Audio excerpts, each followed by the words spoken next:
themselves the Elite. If not us, who? A little bit of the bubbly. And if not now, when? We don't care about race or gender or sex or religion. If you're an elite athlete, we want you. This is an official declaration of war. Change the world. We are going to change the whole universe! This is what you call a paradigm shift. This is a family! This is a revolution! We can never stop! All Elite Wrestling!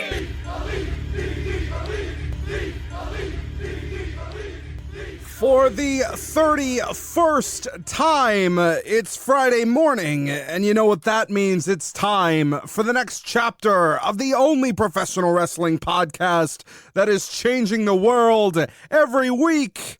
This is Seeing the Elite, an AEW podcast. I am your host, Bryce Reed. I am joined by my friend, my co-host, my tag team partner, Mr. Jonathan Davis. What's up, dude? If you're joining us for the first time, welcome. Jonathan and I are two friends, fans, lovers of professional wrestling who are here every single Friday morning with all of the latest news from All Elite Wrestling, thanks to our EVP, Chris Genro, and all of our supporters on Patreon. Huge week for our Patreon, but we could always use more support to help make this show better and better every single week. Rewards will start rolling out in November. Subscribe now, score some awesome perks like exclusive bonus podcasts, special Discord channels, and getting to watch the show live. Head to patreon.com/seeing the elite. That's patreon.com/seeing the elite.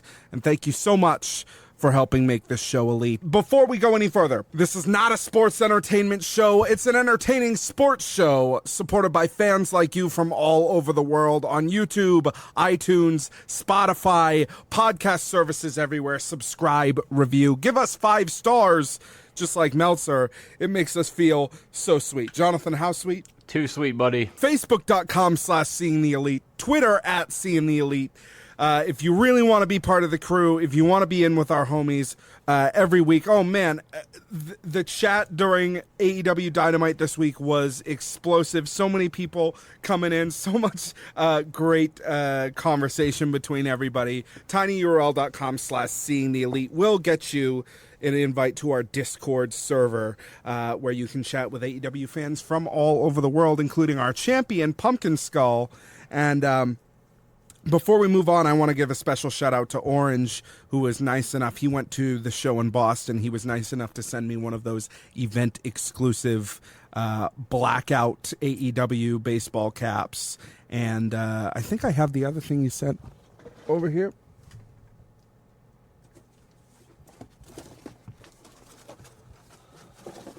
Oh yeah, listen to that noise. So good. So good. As I just try to pull it out of this box.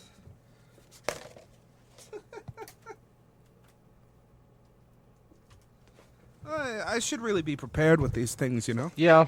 Preparation and such. But, you know, for the live people at home, he sent me this this awesome Kong DC collaboration poster. That's from Comic-Con. Yeah. Yeah, that he got from Comic-Con. And it's gorgeous. Dope, dude. It's really nice. It's really nice. So thank you to him. He sent that out to me in his infinite generosity, and some really nice stuff. The cap, especially, I'm stoked on, and got to find somewhere to put this really beautiful, awesome Kong art. And everybody over there, we're having fun. It's a whole family of AEW wrestling fans over there that we're super thankful for. Our own little personal community of great AEW people, for people who love the show. JD will be on the time codes as always, but we got to get into this week, which I'll warn people ahead of time. Not a lot of news, just a shitload of content. That's kind of how it seems like it's going to be for a while. And it's interesting to see our show kind of transition, because in the beginning there was so little actual wrestling to talk about that it had to be about news and what we thought the future was going to be. And now we're living in that future, and the news has sort of tapered off entirely because we're just doing the thing now, right? Yeah, So, I mean, we have news here and there, and I'm sure it'll start. The big difference with AEW is that we have essentially what would be quarterly pay-per-views. yeah. Compared to, monthly. So as we start getting closer to Full Gear, we will start having more news and talking about matches and such, but it's going to be lulls like this where we're just going to be like, yeah, man, let's talk about the fucking show because it was wild as hell. I mean, to call this a lull, I think is the wrong term, but for a lull in the sense of we aren't talking, there's not news to talk about, there's wrestling to talk about, which is different for us. right. But still And so for much the fun. for the first 30 episodes, we were coming in at the beginning of something, right? Mm-hmm. And now, I mean, grand scheme of things, we're still relatively at the beginning, and we're seeing this show develop each and every week. But the true genesis part is over. That's behind us now, and what we're gonna have moving forward is just the beginning chapters, and we're actually here in the moment. So yeah, we that's really interesting. when you look at it like a marathon, we are off the starting line and we are into the race. So Yeah. we got a long way to go. Let's start, as we always do, with a quote. Quote, I wasn't originally supposed to be there this week. Luckily, for some reason, they asked me to come in this past Friday, and I was going to be on AEW Dark this coming Tuesday in a very unfortunate situation. Luchasaurus was injured just 2 hours before the show, and they asked me to step in. The most nervous and uncomfortable I've been was right there at that moment. I was being asked to step in the ring with two of the best on 2 hours' notice on national television for my TV debut. Despite any of that, myself and Jungle Boy went out there and gave it our all, and we hung with quite possibly the best tag team out there. We proved why we belong. Yeah, there's still people that don't like it and don't think I should be there, and that's fine. I'm still there, and there's nowhere to go but up from here. Thank you to the ones who have actually supported me through this absolutely nuts journey. End quote. That's Marco's stunt. Of course, talking about the incident this week that we'll get to later, where Luchasaurus, apparently, according to his girlfriend on his Patreon page, tore his hamstring. Oh shit! I thought it was just something light, but that's very serious. Tore his hamstring in preparation for this match that they were going to have on the day of, just a couple of hours before the event. Probably as they were doing like prelim run-throughs. That sucks, dude. And will likely be out for a while, which is unfortunate in some ways and not in others. He's going to come back to a show that's even stronger than it is now, with a big off-injury return. At a time, his team lost, as they probably would have done anyway, but he doesn't look any weaker for it. It's actually so serendipitous that at the time I was like, I don't necessarily believe this is real. Yeah, you thought it was a work so that they could keep him protected while still putting on an entertaining match, which they absolutely did. But this is this is very unfortunate. This sucks, but I mean, I think it's can be a little bit of a blessing in disguise for the Jurassic Express team. Mm-hmm. And we're going to talk about that later, but Marco Santa, I think, did an excellent job in that match. Agreed. For what he is, because of his size, just like Rey Mysterio, who I believe he's within an inch or two in terms of height. Probably. His act needs to be fundamentally different than the act of Christopher Daniels, right? Than the act of anybody else because of his size. I mean, even his tag team partner Jungle Boy, he has to be so different than someone who is very similar to his size. Mm-hmm. But that for what he does, yeah, he does a great job, I think. Being the elite number 174 glass coffee table, We cold open on Rick Knox, who is getting a pump on with some resistance bands in the bathroom for some reason. As you do. You just go in the bathroom and work out. In comes Kenny, who openly questions why Knox didn't call for a DQ when Mox attacked him in the first episode of Dynamite. Knox says that everyone tells him he's too uptight, and he was just trying to make it more fun out there. He goes on to remind Knox that wins and losses count, and Kenny's poor record is partially Knox's fault now. He then exits. Knox says to himself that the only defense there really is here is that nobody wants a DQ finish on a main event, which is true. And such a fucking just underhanded shot, dude. That was kind of the theme of the week for me. I guess people pick that up as another shot at Hell in a Cell, which it probably is. I mean, not just Hell in a Cell. I just meant it like as against WWE in general. Like the past like 2 weeks have just been shot after shot, and it's not like really overt things. It's something you have to be like a real wrestling fan to notice and to pick up on. And it's like, damn, dude, you guys are fucking out for blood this week. Like there was a lot just in this episode. Yeah. We then go to the title card. Out of the titles is a real quick update with the Bucks, who apparently the Uber took them to the wrong hotel. And by the time they realized, they just had to go straight to a production meeting at the venue. Which is funny because it's in Boston, and that's, for you and I, that's just even funnier. The scene ends abruptly after Nick asks Matt, "Where the hell is your shirt?" The cutting here was great because he goes, "Where the hell is your shirt?" And then it's just cut into the next scene, which I thought was awesome. Now to the locker room. Scorpio Sky asks if anyone has tape. CD says, "I do." Scorpio says, "Do ya?" And then Kazarian comes out with the "Do ya?" Wow. I love that he's always using the resistance bands when he does it too. Yeah, he's always going with them, man. As he appears behind them getting a pump on, he then says, "No, seriously, do ya? Because I forgot my tape too, so I need to borrow some if that's cool." And that's the whole conceit of the scene, again, playing off of this Hardcore Holly story that they told on Wrestlers Getting Room Service a few weeks ago.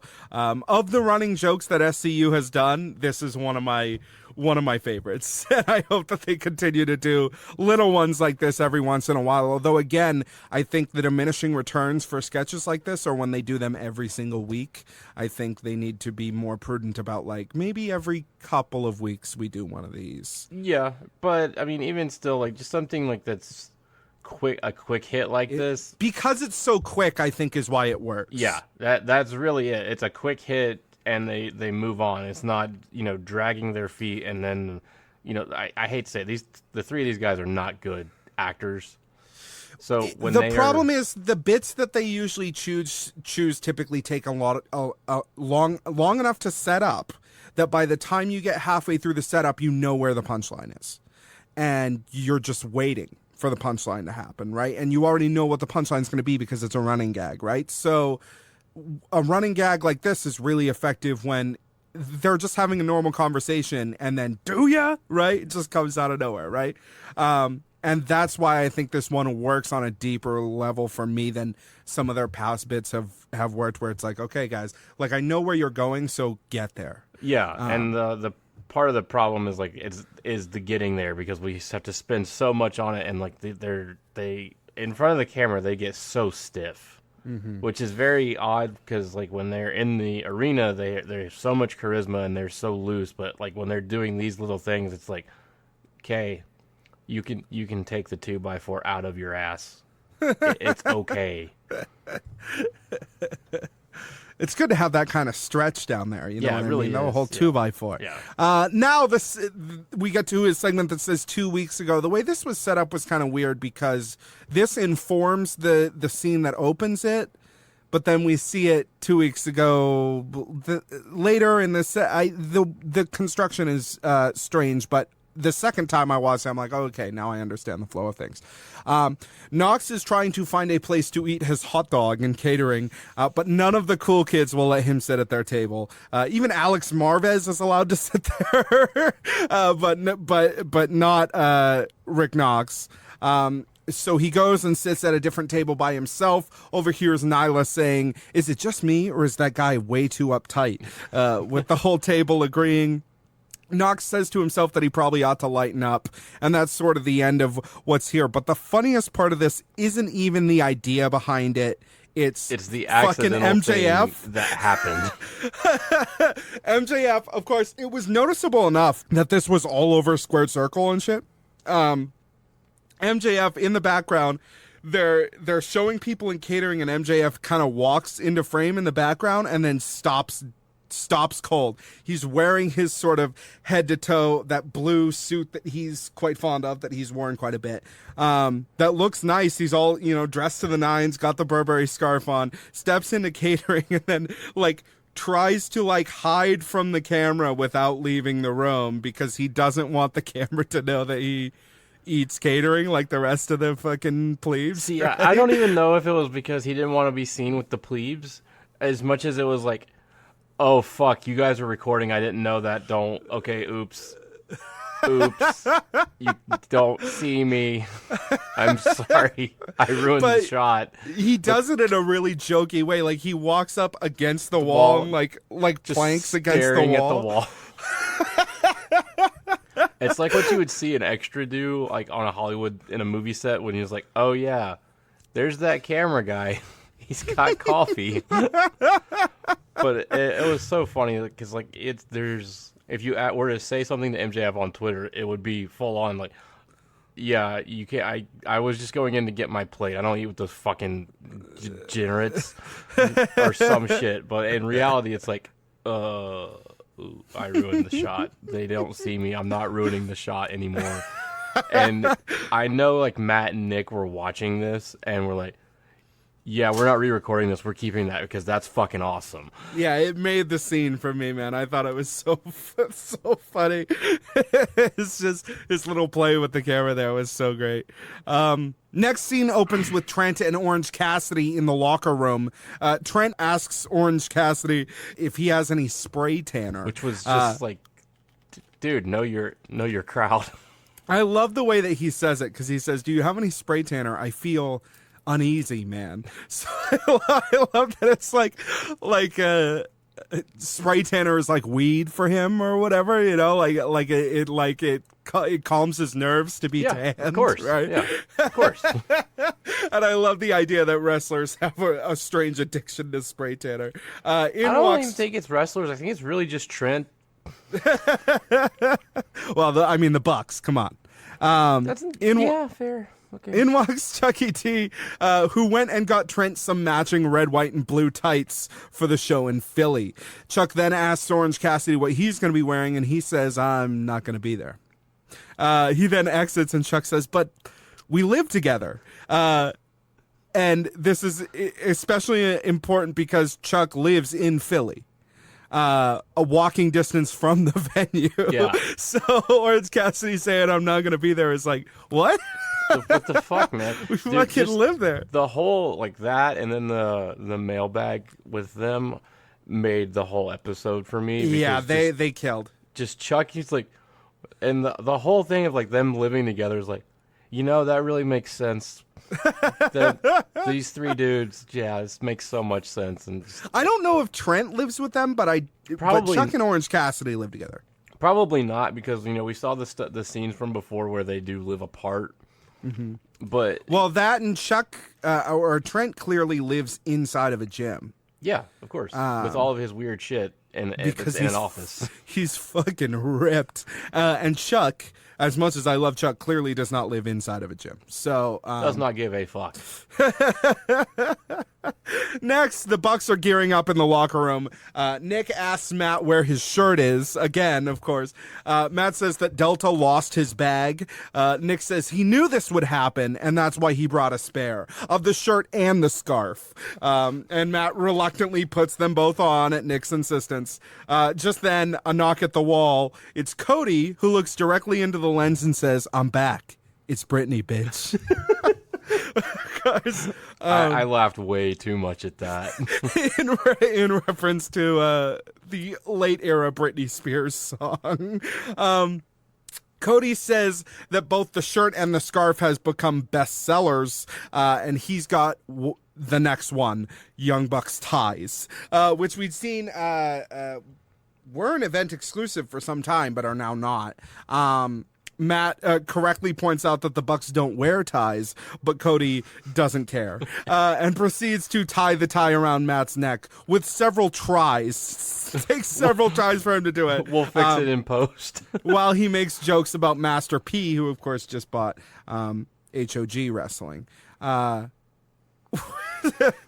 Great that they're willing to reference that. Fun scene. The chemistry between Cody and the Bucks is always great when they're in BTE sketches. So it really, yeah, and just like Matt's gonna have a nervous breakdown, like soon. They're just triggering him so hard, and like he's like at the end of this segment, he has this twitch, and it's kind of a little bit like earlier this year with the Michael Nakazawa thing. It's like Matt's breaking inside. It's happening. I just think that they need to make like winter jackets. Yeah, and they'll get him some winter jackets and some special AEW merch gloves, and then just eventually he'll just be a pile of clothes. Yeah. Did you see how much those fucking ties were? Are they expensive? They're $25. Is that expensive for a tie? I don't know. I don't have a tie job. I mean, for a good tie, no. But they're not good ties. No. And from Pro Wrestling Tees, when a tie is as much as a T-shirt. Right. And it's gonna be like a DTG fucking screen printed tie that you can't really wear to anything. On to some arena candid footage of the Young Bucks versus Private Party match from last week. And then what follows is kind of an awkwardly underwritten scene. Peter Avalon drinking some tea. Leva enters and sees the tea and starts throwing it in the sink excitedly in an attempt to make like a vague connection to the Boston Tea Party. I guess I kind of understand that Leva is trying to get Peter excited about being a librarian, but I don't think that they've made that intention clear enough, and I don't see how this would help. I think it's taking away from the gimmick what works, which is that they're sort of like snooty librarians who are shushing people and stuff, to this weird other thing that seems like it's kind of lost its train of thought. It felt very disjointed to me. Because, like, if they were the historians, it would be one thing. I mean, the librarians... Just the whole thing was just weird and disjointed, and it was like, stop. Please just stop. Yeah, and it's, again, one of those things where, like, this setup is the punchline here. She throws the tea, and then she's like, oh, like the Boston Tea Party or whatever, and then there's another, like, 30 seconds of this scene that's just like, okay. And it's just painfully awkward the whole time, and not like, in the good way where it's funny, but, like, in this, like, what the fuck are you all doing? This is dumb. Yeah, it was weird. And I feel like it's only dumb because it's traveling so far away from what the idea is. The idea is that you take a regular everyday thing that people find annoying, like a dentist who talks to you while they've got their fingers in your mouth or whatever, right? Sure. And you turn that into a heel gimmick, right? And the heel gimmick thing with the librarians is easy, oh, nobody else knows how to read, you're all dumb, whatever, right? But then Leva's trying to be a babyface at the same time, I guess, with the gimmick, and it's weird. I don't know where they're going with it, and I don't know if they know where they're going with it, and it's unfortunate to have it next to all this other stuff that seems really decent, planned. Yeah. Right. Now to a back room for a meeting with Shawn Spears, Tully Blanchard. Suddenly they smell smoke, and the bad boy walks down the hall toward them, drops the cigarette in Tully's Diet Pepsi, and then walks off without saying a word. Tully grabs the steel chair and starts to follow, but Shawn Spears stops him, and so Tully just stares down the hall and at the bad boy and says, "You have no idea." I thought this was interesting, I guess leading to a Janela Shawn Spears thing, although nothing announced at this point. Maybe for Full Gear. I don't know. I'm down for this. I thought the little segment was awesome, and just the whole point of like he puts the cigarette out in Tully's Coke, and then Tully's just like, okay, I'm gonna go beat this kid's ass. I mean, you know, he's an old man, he's a manager now, but he's still fucking Tully Blanchard, right? Yeah, so... like he's just like, there's no shits given. Like, okay, I'm gonna go beat the fuck out of him. We then moved to BTE Mailbag this week, which is with the best friends in Orange Cassidy, in the stands at the arena, and they answer a series of pretty hilarious questions over appropriately Always Sunny type music. I want the web show back of just like this. I won't go over what was said because it's not really pertinent and I don't have their timing. But I love this scene. And the biggest question that they answer is like, how do you feel that your show was ripped off by the Young Bucks? That was the best, dude. Referring to, what was it? Wrestlers in hotels getting room service is basically Best Friends Chuck and Trent Poppin' Dogs and Talking Hogs, which was a show that they had for High Spots Network, which was originally released on DVDs, but now is part of their little streaming service that they have over there. One of the funny parts to me is like they kept like Orange Cassidy was just sitting there on his phone the whole time, and every once in a while he'd hand the phone to Chuck or Trent, and they was like, "Oh, okay," and they'd ask him the question, and he's like, "It's cool." Yeah, the question would be like, "Do you?" Yeah, and he would be like, "Sometimes." Yeah. That's it. And then, like, towards the end of the scene, like, he's having a hard time keeping a straight face and staying in character. And you can tell, like, okay, we got to wrap it up because Orange is losing it. The chemistry between these three was great, and the cuts and everything. I thought it was awesome. And Chuck and Trent are two guys who are kind of like the opposite of SCU in that in front of the camera they are totally comfortable and natural, and you really feel like you're just in the room with them when the camera's on. It'd be great if they had a podcast. Well, this podcast that we talked about, I guess we can talk about it quickly here. They're launching an official podcast. It looks like Brandy's going to be the host of that. That's what it looks like, but from what I've read, it's by the end of the year. So yeah. I'm guessing they are planning it out now and, you know, doing their due diligence and everything, as well as probably lining up guests for things with Brandy. Mm-hmm. And I'm pretty much betting the first episode will be recorded at StarCast because why wouldn't it? Mm-hmm. Yeah. It's interesting. I think Chuck and Trent, in terms of that, I mean, you already know that works. Go back if you can get access to those Chuck and Trent Best Friends interviews. They're hilarious. They're some of the most hilarious things in wrestling. They're so great. And it's weird that they're signed but not being used in that way. That would be a really easy way to use them, but maybe they're worried about whatever. But I don't know. Maybe they'll something will pop up down the road. But man, the three of those guys doing a podcast, and every once in a while they'll, you know. So Orange, what do you think about this? It's nice. Yeah. That's the day we gotta hang it up. You know what I mean? Yeah. We've lost the war at that point. Yeah. More arena footage here of the final moments of the show. The next scene sort of furthers the disagreement between Hangman and the Bucks, even though Hangman single-handedly neutralized Jake Hager while everybody else was doing whatever. They then walk down the hall and thank MJF for helping. They say, quote, "This whole time we figured you were a bad guy, but you're a good guy." MJF then stands and says that unless either of them are named Cody, he really doesn't give a shit about either of them. And walks out of the frame. So that was great. And you could tell with him slapping Nick's hand away last week that's all worked in, which was awesome. The last scene is Kenny and the Bucks finally finally making up and getting on the same page. Matt apologizes for what he said to Kenny last week. Kenny says that there's no need because he was right. His mind hasn't been here. It's been somewhere else. They then all talk about how much they like Kenny's new catchphrase. And Kenny says that no matter how tough things get, he feels that as long as the three of them stick together, they'll get through it. It's a rather touching and somber end for being the Elite. A little bit of some foreshadowing there as well, and it'll be interesting to see where that goes.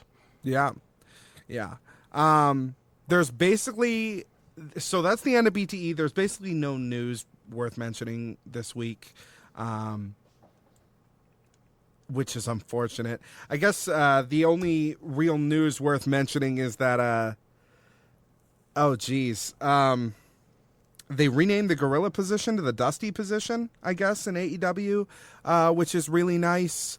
They have apparently one of his authentic bull ropes and bells hanging there with a little sign that says the Dusty position. Which is really awesome and a great touch by Tony and the crew. Yeah, I don't think Cody was involved in it, but I think it's beautiful. And I think it's beautiful for that reason that they would do that for him. He posted a picture of it on Twitter. And from his wording, it indicated that he wasn't the one who made that choice, which I think is a really nice thing to do for your friend. And I'm sure that he really appreciated it. And I think that's nice that they're sort of setting themselves apart from, because gorilla position, as much as it's become a thing of like the wrestling world, everyone calls it gorilla or whatever, that comes from WWE, right? And it was it was named because that's where Gorilla Monsoon would always stand during everything. That's where he was. So it was a WWE thing. It became a wrestling and industry wide thing, but it was still like you could have named it something else in each company and no one would have really said anything. Yeah, no one would have been like, "Oh, don't you respect a guy who never worked here or whatever?" Yeah. You know what I mean? Like, I guess we could mention, Chuck's tweet that we talked about like before we started recording because, it's fucking amazing. We're not a Twitter review show, though. Dude, come on. Yes, of course, Chuck complaining that there are no dicks in Hangman's Titantron on the horses, of course. Classic. Let's move on. Let's talk about AEW Dark, which was roughly an hour and 15 minutes long this week. A little longer than I'd like it to be. I'd really like it to stay under the hour, mostly because I feel like the 15 extra minutes that they spent were on a lot of recapping Dynamite, and I don't know that I need that. Yeah, and it's kind of like one thing, like where if you watch it at 7, you have to watch it as a TV show live. You can't skip ahead. Right. If you watch it later, you can skip ahead as you please, which that's what I did the first week because I was 15 or 20 minutes late. So like going forward, I'm probably just going to watch it after it ends so I can just, okay, I already did all this, skip. Yeah, a lot of people are treating it that way, and you can tell because people are on our Discord, like people are there to talk about Dynamite as it's happening. With Dark, people just sort of get to it when they get to it and sort of talk about it. Like you get it throughout the night, like, oh, that match was cool, but it's hours later after it quote unquote airs on YouTube, because that's what the culture on YouTube is. It's like, oh, you get to it when you get to it, and it's fine. Yeah, the whole like premiering it thing and not just like posting it is strange to me, but I think that's YouTube's new thing. So yeah, there's probably an internal push for that. It opened with a short scene explaining that Kenny wasn't given a match on Dynamite number 2 because of the glass table incident from the week before. Kenny went ahead and requested a dark match instead, a lights out, unsanctioned match with Joey Janela, almost exactly like the one that Jon Moxley had at Fyter Fest back in June. And I love that this ties in. He knows that Mox had this exact match with this exact person and won, so he wants to go and fight this guy so that he can prove to himself that he's ready on that level before this match inevitably gets pushed to being unsanctioned or a street fight or whatever it's going to be, right? Which it seems like it's definitely going to be, it was rumored to have been pushed to become on All Out, but then didn't happen. And then now with the broom wrapped in barbed wire and the baseball bat wrapped in barbed wire, it seems like that's kind of where we're headed with this. So. Yeah, it's becoming very, very, very obvious this is going to be a street fight at Full Gear, and I'm down for it, man. Yeah. Peter Avalon versus Kip Sabian versus Sonny Kiss opened the show. This match opened with a promo from Peter Avalon, which is more of the sort of losing the point thing for me, because it's all about Boston sports teams instead of the sort of good promos that I think he's done, like the one he did at Fight for the Fallen, where it was all about how the crowd couldn't read. I think that was a Fyter Fest. Oh, Fyter Fest, yes. I think those work for his character. Him doing the Boston sports thing, never mind, it doesn't really work in Boston because most of the Boston sports teams are actually fairly prominent in their leagues, and Boston sports fans are aware of this. So even when they don't really do well that year, like, Bostonians don't feel ashamed of their teams in the way that, like, Atlanta would. Fuck or off. like that. For a long time, Bostonians did. Sure, but right now the culture is not like that. No, because, he does mention here you guys are bad at bringing home cups. That's just completely off base, considering that the Bruins are like the fucking fourth most winning team in the fucking NHL. So, and it was really the it was the Celtics that screwed the pooch on having the Grand Slam first, before the Bruins lost. So yeah. So I was just like, and you can kind of, I only mention this not because it offends me, but because you can kind of feel it in the crowd where he's like, oh, you guys are bad at bringing home cups. And the crowd basically doesn't react because they're like, I mean, are we really though? Because like that's kind of sure, we're not the Montreal Canadiens, but like fucking nobody is, right? But fuck the Canadians. Right. It was very odd as a whole.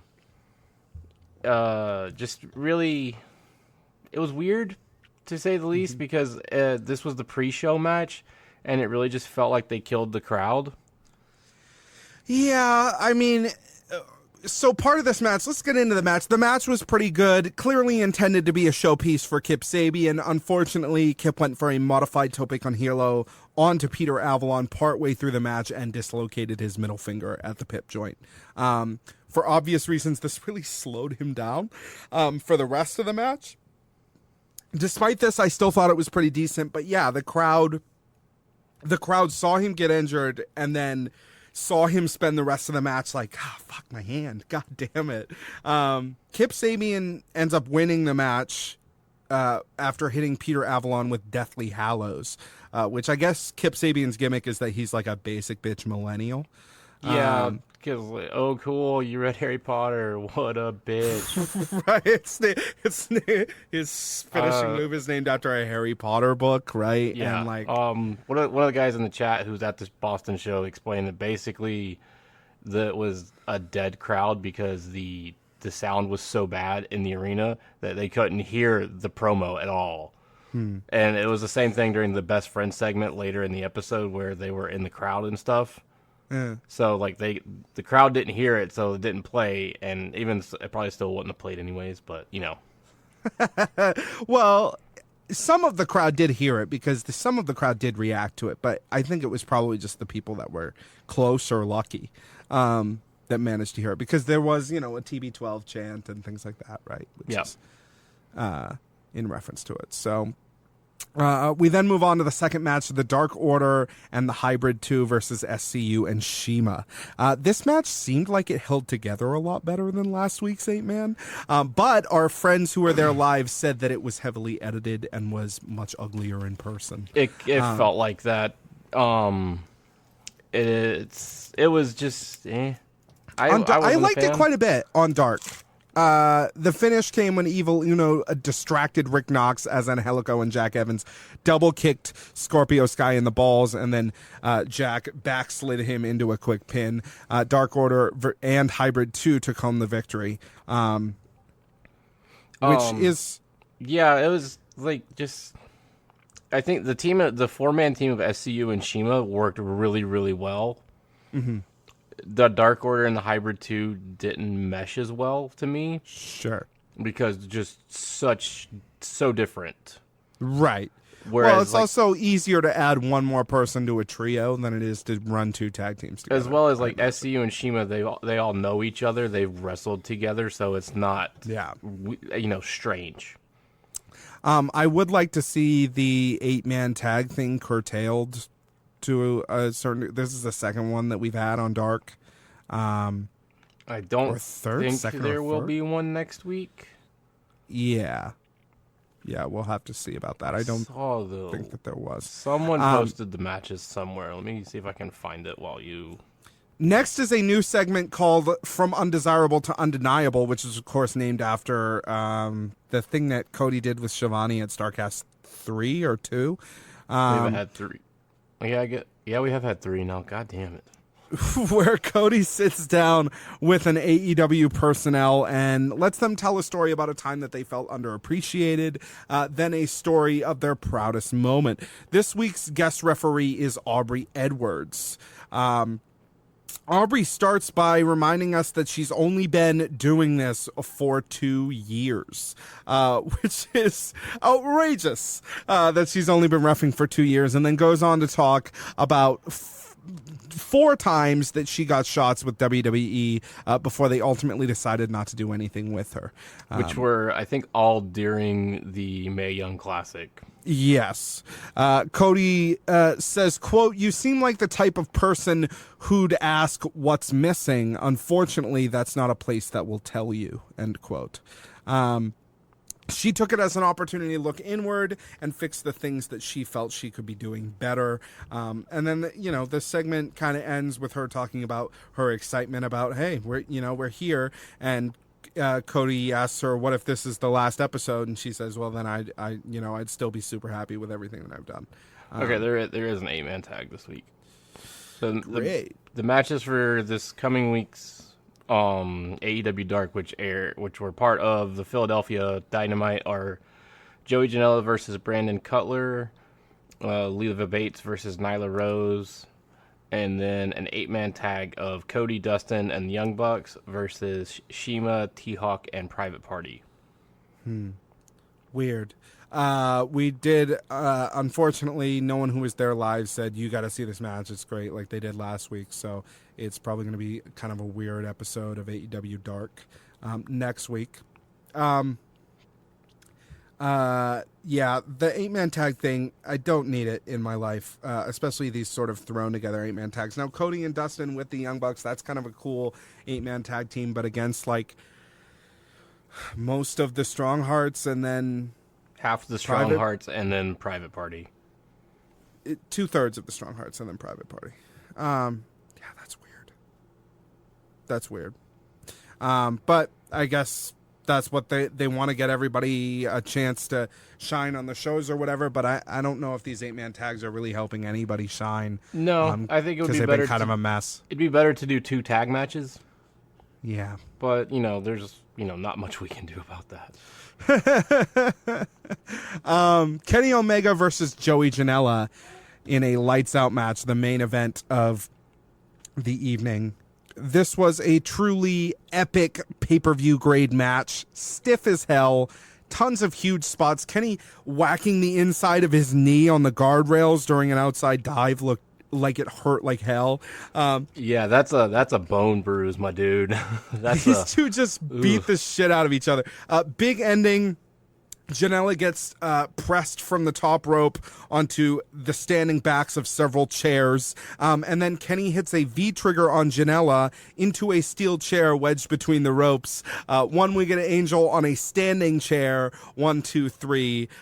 End to an excellent lights out match. Probably my match of the week. Although stiff competition because there were a lot of great matches on Dynamite this week. If we're just counting like of them just for Dark, yeah, this was absolutely definitely for Dark, yeah. Yeah, and like I've read a lot about this one. Like this is, like you said, absolutely a pay-per-view grade match. Yeah, and it's surprising that they put this on the fucking YouTube show, man. So it was insane, man. I loved it was a little slow at the beginning, but it really got little cringy because it was just like, good God, guys, come on, you just fucking stop with the chairs. And not in a bad way. It was just like, God, you just punishing the shit out of each other. I think it's great that they put this on the YouTube show. It gives me hope that the YouTube show will have kind of more interesting, cool stuff going on than with the dark matches than we're used to. The fact of the matter is they have these 2 hours they have to focus the storylines, right? This additional hour is their chance to kind of do stuff that they wouldn't necessarily have time for the setup for or anything on television. Yeah, I'd like to see Dark one week be an Iron Man match. That's fair, and I mean I like that they're doing this. That it's unsanctioned means it doesn't count to anyone's records. That was really cool. Yeah, but that they're doing these crazy kind of matches on that they can't really do on TNT. Sure, let's do them on and put them out here. Not hold off until a pay-per-view when you are limited to the number of pay-per-views, and you don't want to, overload that with all these like ball buster matches. Right. I'd rather have 2 great matches than like 3 or 4 like okay matches on the show, and I understand they can't do that every week, but like, yeah, if you have a match that you want to give 20 to 25 minutes to, then that's really difficult to do on TV where there's going to be commercial breaks. Put it on YouTube where you don't have to break for commercials at all. Yeah, and like just watching this match, it would have been so hard to find like break points to cut away.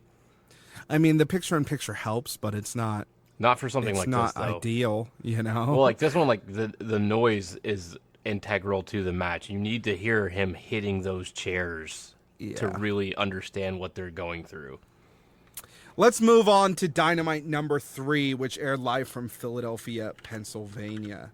The show kicks off with SCU and Best Friends.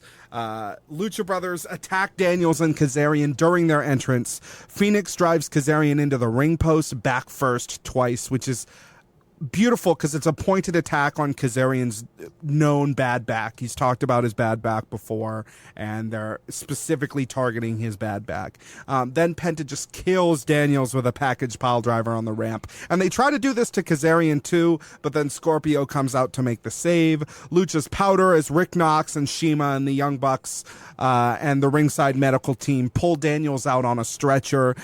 He's not able to compete tonight. And Scorpio, despite not being in his gear, quickly tapes up and wrestles in Daniel's stead. I really liked this angle. It did paint the Lucha Brothers as the heel team and makes me worried that they're going to make it to the finals and lose. But I fucking told you. Yeah, you told me. Yeah. But you're wrong all the time too. I like that that they are making Lucha Bros heels because they work really good as heels. Pentagon especially. Yeah, and this was like this, and then the stuff that they did in their match later is like just full on heel. But the funny thing is like they're heels, but man, the crowd is so behind them. Yeah. This I liked this match. It was a very good match. The funny thing to me is like Scorpio's wrestling with a sock, one shoe, and some blue jeans on, some real fucking tight blue jeans. Yeah. And that's not something you would see other places. They would have like, oh yeah, Daniels is out, Scorpio's in, tearaway pants, Yeah, and he's just ready. Like this was like they did this in a way like Scorpio was not intending to wrestle. He was not in his gear, magically. He was like, oh shit, okay, I'm in. We got to do this. Yeah, it really helped sell it. Chucky takes off one of Scorpio's shoes and hucks it into the crowd. Later, Scorpio takes off the other shoe and throws it into the crowd, and the crowd goes wild for both of them. But the second shoe they threw back at him, which was great. SCU pulls out the win after a pretty botchy-looking powerbomb lung blower for the 3 count on Trent. Unfortunate for the Best Friends, but figure that SCU would move forward through this. I think it's the way that they set this up feels weird that they would announce it's this one team and then they get taken out and then it's this other team, but it only feels like they're going to end up bringing back Daniels for the finals match. Yeah, and it's like they're playing like, the Freebird rule 100%. which is fine. Well, I mean, they kind of had to in this case because it was either that or throw the match out. But well, no, I mean with Daniels coming back, they're playing the Freebird rule. They'll rotate out. I imagine that was probably intended a little bit for Jurassic Express as well prior to the injury. Yeah. But that was the weird part of it, is like, especially why I felt like Luchasaurus being a work is like they already done this in the same night, and it's like, right, they did kind of do this work. Now the weird thing is that they did this work and then it wasn't to be like, oh, SCU lost, but it's because Scorpio wasn't intending to work that. No, they still won. Yeah. Which is also interesting because now they move forward with this grudge for the Lucha Bros, right? But kind of weird to do this type of thing. You would think would usually lead to them losing the match, but with an asterisk next to it. That didn't happen. Yeah, it's going to be interesting to see how the tournament plays out more. Mm-hmm. There's a cool walkout sequence during the break for Santana and Ortiz, who have the next match. They've been renamed Proud and Powerful and have shirts now available. The shirts are okay. I think the tag team name is kind of strange. The other team is John treading down a dark, not great path. Oh, because it's kind of thug-ish? Kind of thug-ish. It's also some things that white supremacists say. Oh, well, yeah. You're right. Well, you're right about that. Okay. But funny thing is, I don't think anyone would confuse Santana and Ortiz. I don't think they would either, but just knowing how that particular group of people is very, picky about their words and of other people using their phrases, no. Could be bad. Yeah, the other team is John Silver and Alex Reynolds, some Northeast regional guys who I've seen work up here a couple of times. And so I was sitting there like, looks like the Beaver Boys, which is what they're called up in what is it? Limitless? No, not in Limitless. In Limitless, he's on a team with another dude, and they're called the Thick Boys. And they're great because they're like college frat dudes. The greatest thing about them is that they call out their moves like before they do them, like they're fucking Pokemon, right? Nice. So they're Dragon Ball Z characters, you mean? Right? They like yes, like Dragon Ball Z characters more accurately. So like they pick a guy up at a suplex and they're like thick boy plex, right? And then they hit him with it. And it's amazing. They're great. John Silver's great, but this other guy that he's with, they're called the Beaver Boys, and they wrestle a lot in Beyond. And so it was really cool to see them here in their gear, and they didn't call them the Beaver Boys on the show, but they're the fucking Beaver Boys. And so that was really funny for me to see them on there, because I'm like, oh man, I've seen those guys. Santana and Ortiz make pretty quick work of them, pinning John Silver after hitting the street sweeper on him, their sort of tandem attack that they do. After the match, Santana and Ortiz point up at the screen as Jericho pops up. He told you so's the world about his boys, Santana and Ortiz, and then says that Santana and Ortiz want to kick the Young Bucks' ass at Full Gear, and then sort of offers it as an open challenge, which we still haven't gotten a reply on. Maybe we'll see it on BTE. Maybe we'll see it on Dynamite next week. I'm pretty sure they'll be replying somewhere, but I think they booked this match. They just haven't really fully announced it. I'm down for this match. That'll be a great match. Yeah, I thought the first match Santana and Ortiz would have been the Lucha Bros after the run-in at All Out, but I feel like this one makes a little bit more sense, being, the Elite versus the Inner Circle and so on, and I think this is going to be an awesome tag team match. Well, because you have Santana and Ortiz versus the Young Bucks. Then you have Cody versus Jericho, right? Yeah. So now we just got to find a match for Sammy, which might be Darby. Darby would be good. That'd be a very interesting match. Considering what happened recently, he probably still has beef with Jericho because he didn't technically lose that match, as we'll talk about.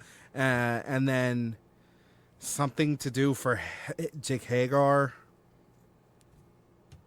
I don't know. He can just stand in the corner somewhere. Yeah, please. Next is a documentary piece all about Cody, which was really awesome. And again, them putting the team that was doing Road 2s to work here and giving them stuff to do on the show. And it's really adding to the show because their stuff is so beautifully shot and composed. It's all about how the company knew that fighting Jericho at Full Gear meant losing Cody as the EVP for Cody as the wrestler for a little while. Cody's mom and MJF are here to sort of hammer home how important the World Championship is to Cody, an accolade that has eluded him almost his entire career, with the exception of the NWA World Heavyweight Championship, which he did carry. But he didn't have it in WWE. He didn't get it in New Japan. And this will be his first case. This would be actually really, because like the NWA one, I really don't think count. To me, it doesn't count that much because a long time ago, it would have mattered. Now it doesn't matter. Now it doesn't, but also like he gave it right back to Nick Aldis at the next event. And it was very... Sure, but how long you hold it, I don't think matters. Sure, but like when you like... If you flip-flop it like that, it does kind of matter a little bit. Sure. Because like it was purely intended for Cody to win it at All Out for Dusty, with the intention that All Out or All In may never... This may be the one and only, the one and done. So let's have a big moment for Cody. The documentary piece I really enjoyed. I watched this on YouTube afterwards. So it was a very well done piece to me. Seeing, Cody's family, MJF, and everybody really just sitting there and talking and not doing that typical like MMA interview kind of thing, kind of weird thing. Right. It's very genuine and very heartfelt, and this is his family and actual close friends. Like MJF, yeah, he's in character as Cody's best friend, but you can tell just their interactions and stuff like they post on Twitter and stuff, like they are really actually friends. So it's or they really care about furthering this storyline.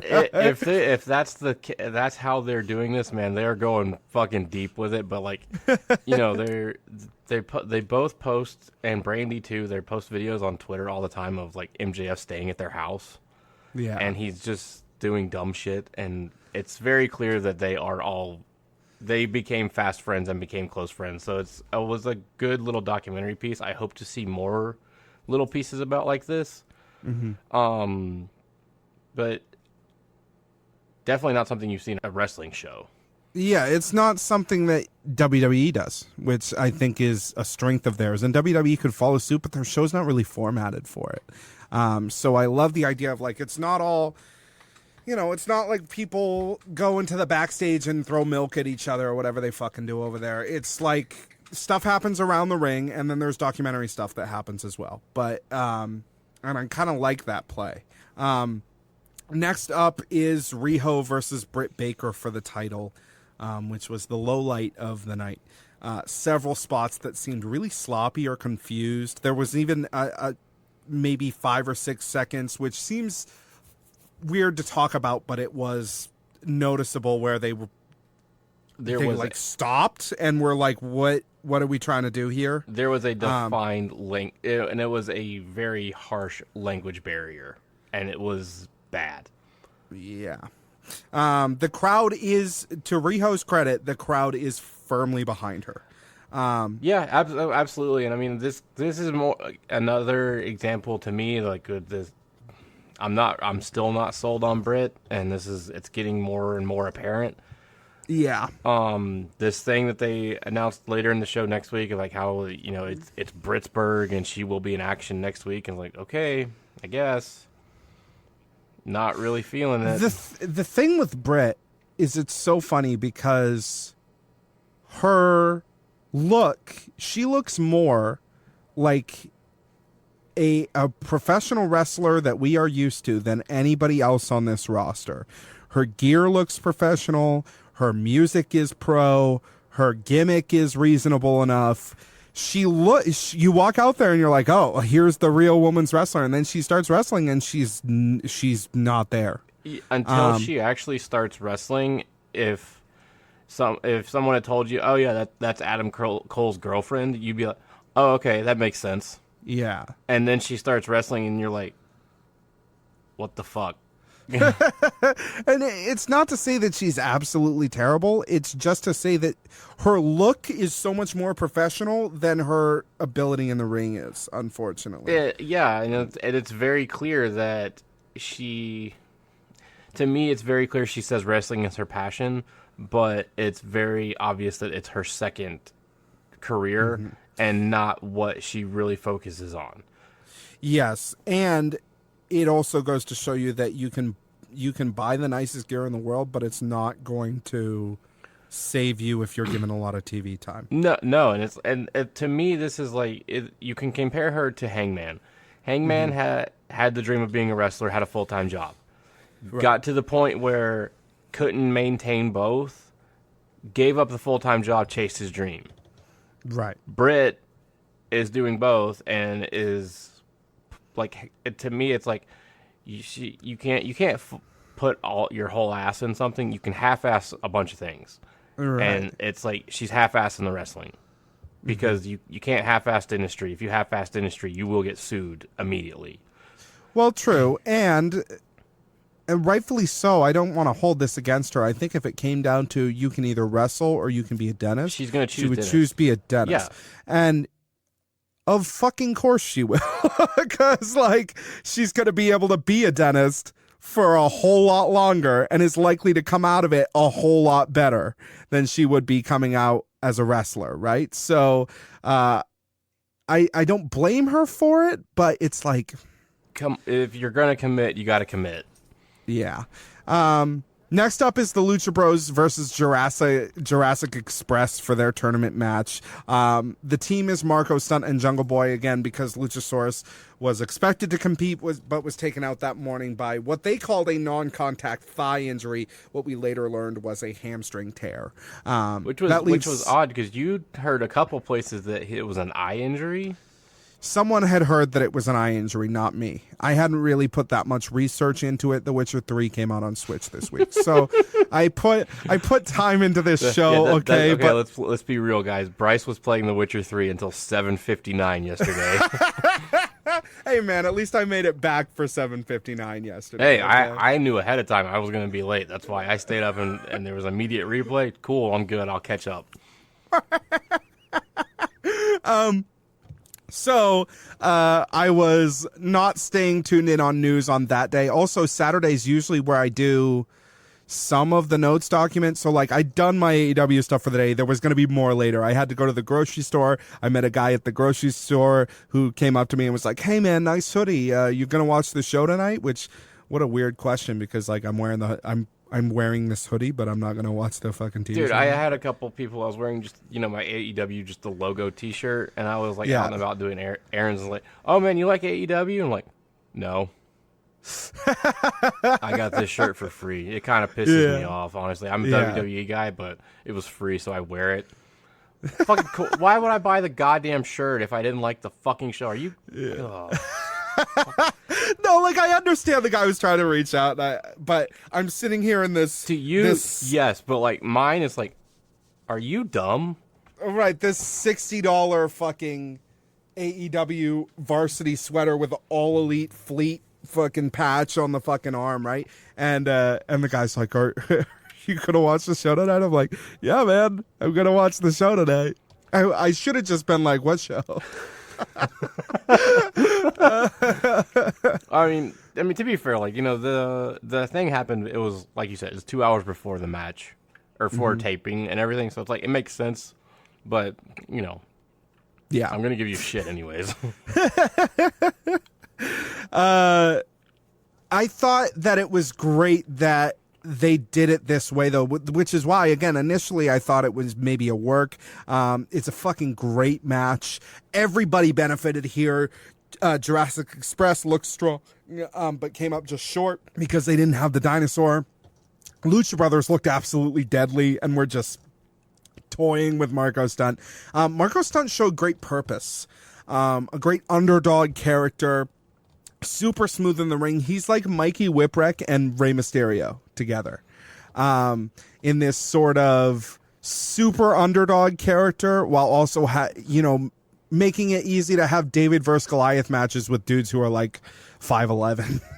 Yeah, and like fucking Phoenix was just bouncing all over the place like a fucking Phoenix pinball. was great, dude, and like nailing dudes. He was just wrecking Jungle Boy, and then you have Pentagon in the ring with Marco Stunt and just literally shit whipping him. Yeah, literally just swinging him around by his hair and stuff. And the kicks. Oh, Pentagon's always had savage kicks, but it was just like so much worse after the beating that he's been putting on Marco Stunt. It's like, damn. And then the arm break, and it's like, okay, god damn, man. It's like, I understand you guys want to win, but don't kick the puppy.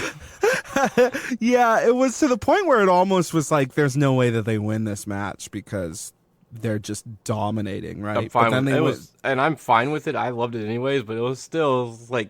But then they win the match. But what I love about it is they won the match, and it didn't feel like Jurassic Express lost the match because they didn't it wasn't actually Jurassic Express. And it wasn't like they were wrestling jobbers. They still put on a good effort and it had a good match. Yeah, even I think maybe another company would be like, oh, it's only these two guys, and then it would have been like a 30-second match or whatever, right? But they didn't. They still had a competitive match, which bothered some people. Some people were like, but I did notice the people that I saw complaining, the second paragraph was a diatribe about how much they hated Marco Stunt, and it's like, okay, so your opinion's colored a little bit by some other shit that's going on. Yeah, and like to me, honestly, like, yeah, they had a full-length match, and you knew going into it that it was going to be the Lucha Bros, but even still, like, as much as like Pentagon and Phoenix were just like literally playing with them, there was still that air like they're too cocky, they could fuck this up. Yeah, someone could get rolled up real quick here. Yeah, and that it fit perfectly. And even though like you said that they came through whipped ass and won, the Jungle Boy and Marco Stunt didn't look weak. They put on a great match. They tried to overcome adversity. They did everything they could, and they came up short. It's the David versus Goliath story, but it's not the, oh, you guys are just fucking jobbers. Mm-hmm. And it shows you that like a lack of preparation or whatever doesn't necessarily matter if the people in the ring are really, really good. Because, like, again, they had 2 hours to put this match together, and yes, they had a bit of a language barrier, but you wouldn't know from looking at this match that it wasn't exactly what was supposed to happen from a few weeks back. You know what I mean? So, I was really impressed with everybody, but it just goes to show how important it is to have people like Pentagon and Phoenix, these world-class style athletes, like. The unthinkable can happen, and it's not really a problem because they're that fucking good. Next up is an impromptu tag match with Mox and Pac taking on Hangman and Kenny Omega. Mox has a pre-tape that shows during his entrance, which I thought was fantastic. Him talking about how he needs to sort of reset the standards here for what people can expect. They thought just because he got injured that was going to be the end of it or whatever, but he's back, and wants to make that a statement. The match that follows I thought was spectacular. Probably the match of the night for me. It started with a happy birthday chant directed at Kenny Omega. I did think it's funny. Friends of ours who went to the event, specifically Yama09, who is in our Discord, said that Danny DeVito and Ted Turner were both in attendance. Yeah, did you notice if anyone noticed during the TV show, during the show, there was a giant printed out Ted Turner head on the hard cam? That was Ted Turner? No, it wasn't. I did look on that. Okay. It's some guy, but it is funny that he had a Ted Turner head and Ted Turner was there. I don't know if Ted Turner lives in Philly now. I don't know, man. I know he lived in Atlanta for the longest time. Sure, but he doesn't work there no more. Well, he owned, the Braves. Oh, well, there you go. Turner Broadcasting and CNN and all that. So, but I think it's weird that he would choose to. Also, his burger chain is headquartered in Atlanta. Choose to attend in Philly then and not in Atlanta. We haven't had an Atlanta show. Ted's Montana Grill. That's headquartered in Atlanta. What makes you think I've ever even fucking heard of Ted's Montana Grill? It's a nationwide chain, buddy. Is it? Yeah. Is it? Well, I live in Maine, which is basically its own fucking nation in the goddamn woods. Okay, we don't even have Roy Rogers. Not my fault. I don't even know what the fuck that is. It's not my fault you live in the goddamn woods in fucking Canada. We don't even have a Sonic up here. Yeah, Sonic's dying, dude. That's a good thing. Yeah, that's a good thing. Although, it's nice to have a 24-hour place every now and then. It's called McDonald's. Not around here. Danny DeVito, our fucking IHOP. We have an IHOP in Portland that closes at 9 p.m. What the fuck? Yeah. I would be more concerned if it was a Waffle House that closed at 9 o'clock because that's a goddamn crime. 1.3 million people in the state. You live in Canada, okay? In the state. You live in Canada. In the state. There's fucking 12 million people in New York City. There's 1.3 million people in the state of Maine, the biggest state in New England. You live in Canada. The largest, the largest amount of coastline in the country? Like if you mathematically like go around all the ebbs and crannies and shit like that, it's the largest coastline in the country. It's not Florida. It's not Florida, and it's not California, which is California massive. Because of all the fucking inlets and shit in Maine. Apparently, that's what I heard. Danny DeVito being there and not being used is really weird, especially with it being Philadelphia, right? Like you'd think they would want to use that, but I guess maybe with that being an FX property or whatever, they didn't want to get into the murky areas with that, or maybe he just didn't want to be featured, but. Turning point in the match happens when both men exit the ring and reach under the apron. Mox pulls out the barbed wire bat and Kenny pulls out the barbed wire broom. Remsburg tries to get between them. Mox makes it clear that it's a bad idea, so Remsburg exits. The two men stare each other down and dodge some attacks before Pac comes in, disarms both, and starts admonishing Moxley for threatening his precious win-loss record. Mox gives Pac the Stone Cold salute, which was beautiful, follows it with a paradigm shift, takes his ball and goes home. Pac is alone now with a cut from the barbed wire running through his bloody fingers. He gets hit by a buckshot lariat, V-trigger, dead eye, 1, 2, 3. Kenny and Hangman are the victors. In Shivani's own words, that was an ass-kicking match. Yeah, it was. Absolutely was. It was awesome. It was super awesome. And, man, Mox doing the double middle fingers and then hitting the paradigm shift. And then just walking out. And then just walking out, man. Like, people go, oh, it's Stone Cold shit. It's Stone Cold shit. It's like, you know what? Stone Cold shit fucking works in wrestling. Yeah, it does. There's a reason why it's called Stone Cold shit, and there's a reason why it went over so well for Stone Cold and why people still do it. Because it works, people. Right. And he's really, really great at it, and I hope to see him continue in this direction because I think it's sort of the fastest way up for him is to have this sort of badass character, doesn't take any shit. I mean, Pentagon's, that same sort of thing. There's a couple other dudes on the rock. Cody can be that way at times. And I think that's that sort of unpredictability and that danger is something that the lapsed fans left because they didn't see anymore. And so having somebody do that, and especially his character that's so set for it, is great, I think. Commentary then reveals that Mox and Pac will be facing each other next week in Pittsburgh, which will be a fucking great match. Next is the main event, which is a street fight between Darby Allin and Chris Jericho for the AEW World Championship. Darby enters with a full body paint design, which I actually thought was a lot better than his paint has been in the past. Worked a lot better for me than his paint has in the past. And he had a wood-burned skateboard, which was a little too arts and crafts for me, but it was cool, fun. though. I mean, it's cool.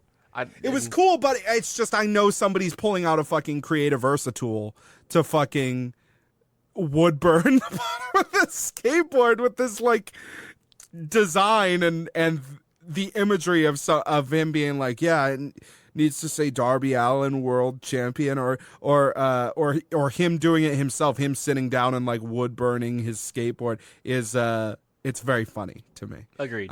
Yeah, and I feel like this way, like just see Darby's character is and how he's been portrayed. It's something he would totally do. Just like baking cookies in the background while he's doing it too. Jericho enters in full Painmaker mode, which was cool to see that he's using the Painmaker as like an evolved, more hardcore version of himself, I guess. These two have a fucking great competitive street fight. Darby Allin came out looking like a star, I thought, from this match. The real moment, of course, is when Jericho pulls a roll of gaffer tape from beneath the ring, and after several rope breaks by Allin, he ties the gaffer tape around Darby's wrists. Just and then Darby, him, man, it was crazy. Basically makes it so he can't use his hands. And Darby actually gets in some great offense after the fact, with his hands tied behind his back, almost pins the champion with his hands tied behind his back until he climbs to the top turnbuckle, and Jake Hagar knocks him off the top, and Jericho rolls it into a Walls of Jericho for a verbal submission. I gotta say, the semi coffin drop with his hands tied was nuts. Yeah. That was... Yeah, it was really cool. It was really cool. I will say everyone was like, oh, no, not another... let's not have another locker room run out this week to end the show or whatever. But the way the show ended this week was just with the inner circle celebrating with a little bit of the bubbly, right? And I was sitting there as it went off air like, man, it'd be really cool if people ran out and fought each other right now. I think even Tony is realizing, because like he's like the thing earlier through AEW with the Bucks winning every match. Yeah. He's realizing like, okay, I think this is cool, but we can't do this. We have Look, I've made my position clear, okay? If the locker room empties out at the end of every show, I'm cool with it. Okay? Yeah, but that's what I want to see. Okay, yeah, you didn't watch wrestling during the NWO time where that happened every goddamn week. It's cool a little bit every week. It's repetitive and it loses the drama and the edge. So it's like, I do kind of love the idea that a wrestling show runs until it can't be controlled anymore, and then it's and that was awesome. But like they want to show parallels and analogies to WCW, mm-hmm. and especially WCW at the peak when the NWO was a thing. You don't want to be copying it skit for skit. Sure. And especially like was times when like fucking WCW would have NWO was taking over, and it was Kevin Nash and Hogan and Scott Hall doing the commentary for the whole night. And it's like, the fuck are you guys doing? Let's talk viewership for AEW Dynamite and NXT TV for 10/16 by Michael Reichlin for SEScoops.com. Viewership data has been released for October 16th editions of AEW Dynamite on TNT and NXT on the USA Network. Week 3 of the Wednesday Night War is in the books, and AEW was victorious once again in total viewers and the coveted adults 18 to 49 demographic. Here is the breakdown of the live and same night DVR viewership courtesy of Showbuzz Daily. AEW Dynamite on TNT averaged 1,014,000 viewers, down from last week's 1,140,000 viewers. A total of the TNT and True TV simulcast. Dynamite did a .44 in the 18 to 49 demo, also down, but close to last week's .46. It ranked 5th on cable for the night. The show featured Chris Jericho defending the AEW World Championship against Darby Allin in the main event. Rijos defending the AEW Women's Championship, 2 AEW World Tag Team Championship Tournament first round matches, and a hot Kenny Omega and Hangman Page versus Jon Moxley and Pac tag match. NXT on the USA Network had 712,000 viewers, down from 790,000 last week. The show did a .20 in the 18 to 49 demo, down from .22 last week. It ranked 30th on cable for the night. Featured Pete Dunne versus Damian Priest, Tommaso Ciampa's in-ring return, Keith Lee versus Dominic Dijakovic rubber match, and more. I think the important numbers here are 5th for cable for the night and 30th on cable for the night. That's 700,000 to 1 million doesn't seem like a huge number, although it's pretty fucking substantial. But doesn't seem big when they both lost roughly 100,000 viewers this week. They also can't blame it on baseball this week either. No, they can't. No, like there was supposed to be a game last night. It got postponed. Right. So there's like you can't. And I know like the WWE apologists as well as just so many people was like, oh well, playoff baseball. No, you ain't got it this week, good boys. Right. The one that really makes a difference is where they were in terms of everything else. And 5th to 30th is a big fucking gap, man. Oh yeah, it absolutely is. That's when you really look at like television, that's a big gap. If 5th to 10th is large in demographics, but especially with how like poorly TV is doing now and broadcast television is doing now, like that's a gulf. Right. 5th is right in the middle of the top 10, right? 30th isn't even close to being on the board. No, it's not even on the board at all. It's an afterthought of the board. Like, yeah, it's so I don't even know. I mean, it sucks that they're losing viewers, that both of them are losing viewers, but this is like getting to the point. But so we're down from like what the top was like 1,400,000, I think was the premiere. And so, yeah, we've lost 500,000 viewers, but it was a premiere. Yeah, and, Meltzer talked about this a little bit, and he has a point on this. It does hurt AEW a bit having the immediate replay. Yes. Because you can't do the viewership over the 4 hours. If you could do the viewership over the 4 hours, it'd be even higher. Right. But people knowing, like, oh, it comes on again at 10, or I'll just, I missed the first 20 minutes. I'll just start it at 10, and then watching the replay. I mean, I guess it can hurt it, but it's also WWE is also, I think, hurting themselves more that they're putting NXT still on the network. Mm-hmm. So I don't know who's actually being hurt. I think it's a pretty extreme case for someone to be like, I'm going to start this 2-hour show at fucking 10 p.m. But it runs. It's like a triple. It was a triple replay last night because it ran from 10 till midnight, and then it ran from midnight until fucking 2. And that's an odd thing to me that they're doing this. And I don't think they have a lot of other content. TNT absolutely does. Considering that they keep running that fucking misery complex show advertisement, like literally every commercial. That's just typical Turner shit, though. That's all how it always is. But TNT has in the past. I haven't watched. I mean, I don't know, like as of now, but in the past, it had a considerable amount of content of scripted dramas and stuff. Mm-hmm. But still, I feel like WWE is definitely hurting themselves more by like, oh, it's on the network the next day. Like, okay, who the fuck's gonna watch it on TV? Because it's really weird how they've been treating the show.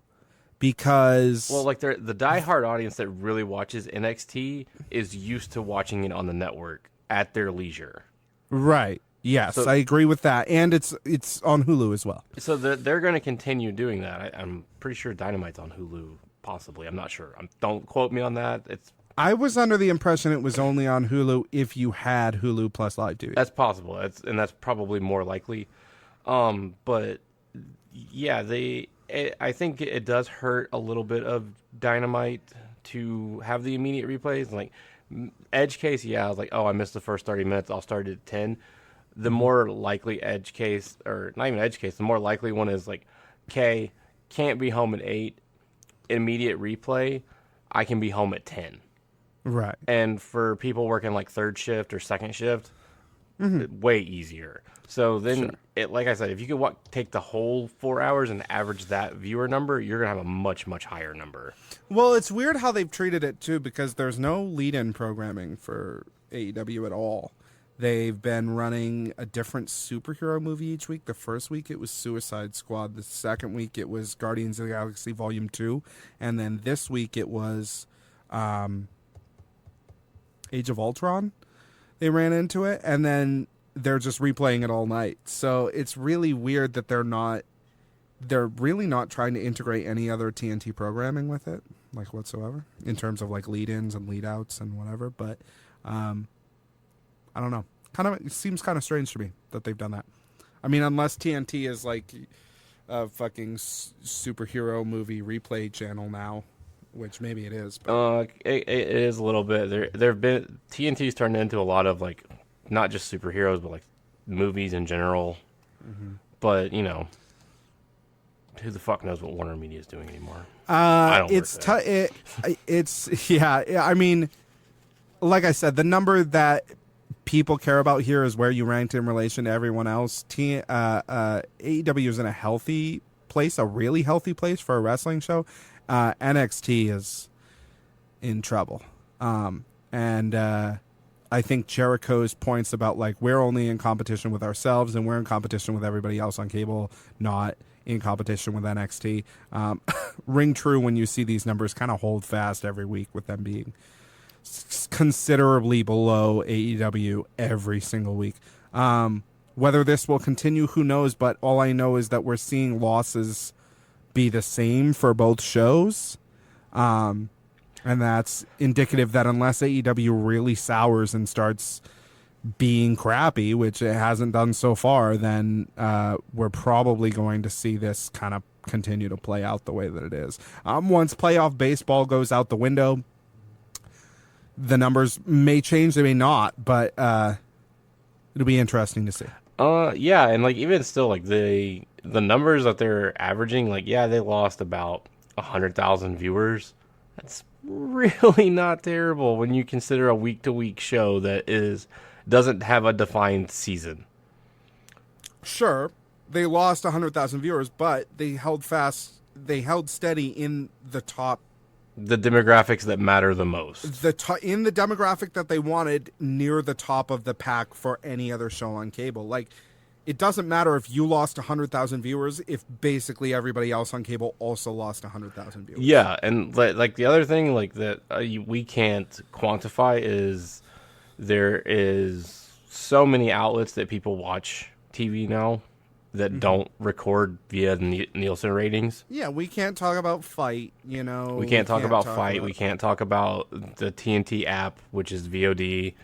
We can't talk about other VOD services that offer, you know, Dynamite, the ITV numbers. There's so many things playing into this that they're holding consistent at about 1 million people. That's, for this day and age on television, as scheduled broadcast television, that's a kind of an insane number if you're not on, like, ABC. Yeah, on cable, that's a good number. I mean, even on the network, that's a good number. So that's where that is. That's probably where it's going to stay, I imagine. But otherwise, YouTube, iTunes, Spotify, and podcast services everywhere. Subscribe, review, give us 5 stars, just like Meltzer. It makes us feel so sweet. Jonathan, how sweet? Too sweet, buddy. Too sweet. Facebook.com/Seeing the Elite. Twitter @Seeing the Elite. And if you really want to be part of the crew, if you really want to be in our inner circle, tinyurl.com/Seeing the Elite. Once again, if you want to become one of our best friends, one of our inner circle, head to patreon.com/Seeing the Elite and subscribe to the boys. Thanks to all of you who have watched the show live. If you guys are watching, thank you so much. And thanks to our patrons, Adam Dyson, Alejandro Diaz, Bill Laviolette, Chris Genro, Ayal Avoth, Keith Kazulno, Mikael, and Merman for helping us out, for helping make this show elite. Again, awesome support over there, but we could always use more helping to make the show better. And for you, getting just these awesome exclusive perks that we have coming up, if you get on it, really good for you. Jonathan, do you have anything more for these people before we go? Go buy a Dodge Ram. It's trucked over. I said we're trying to keep the ads out, John. Hey man, this is not. I will shill for fucking Trucktober. This is not a paid ad. Buy the #1 truck in America, the Dodge Ram. It's a glorious, glorious piece of machinery. Jesus Christ! All right. We're going to get out of here. Thank you so much for joining us. We'll be back next week with another episode of Seeing the Elite, an AEW podcast. Go out and change the world.